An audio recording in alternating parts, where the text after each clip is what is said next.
Mercedes Benz A200, 2021. A little bit of luxury in a hatchback-sized package, that's the promise the A-Class has dangled, cherry-like, in front of Europe's compact premium car buyers since its introduction more than 2 decades ago.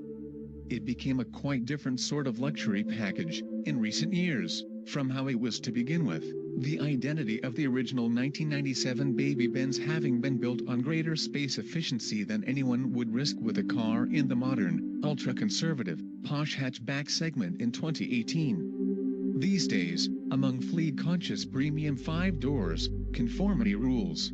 The interior is dominated by the dual-screen setup, and these control almost all of the car's auxiliary functions. Controlling all this is a choice of touchpad, touchscreen or a new voice control system, which is one of the best in the business.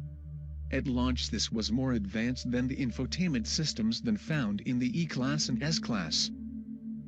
The sole gearbox offering of the A-Class at launch in 2018 was a 7-speed DCT, dual-clutch transmission, automatic.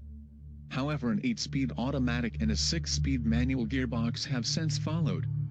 Keeping things confusing, the A180D continues to use the 7-speed auto, while the A200D and A220D use the 8-speeder.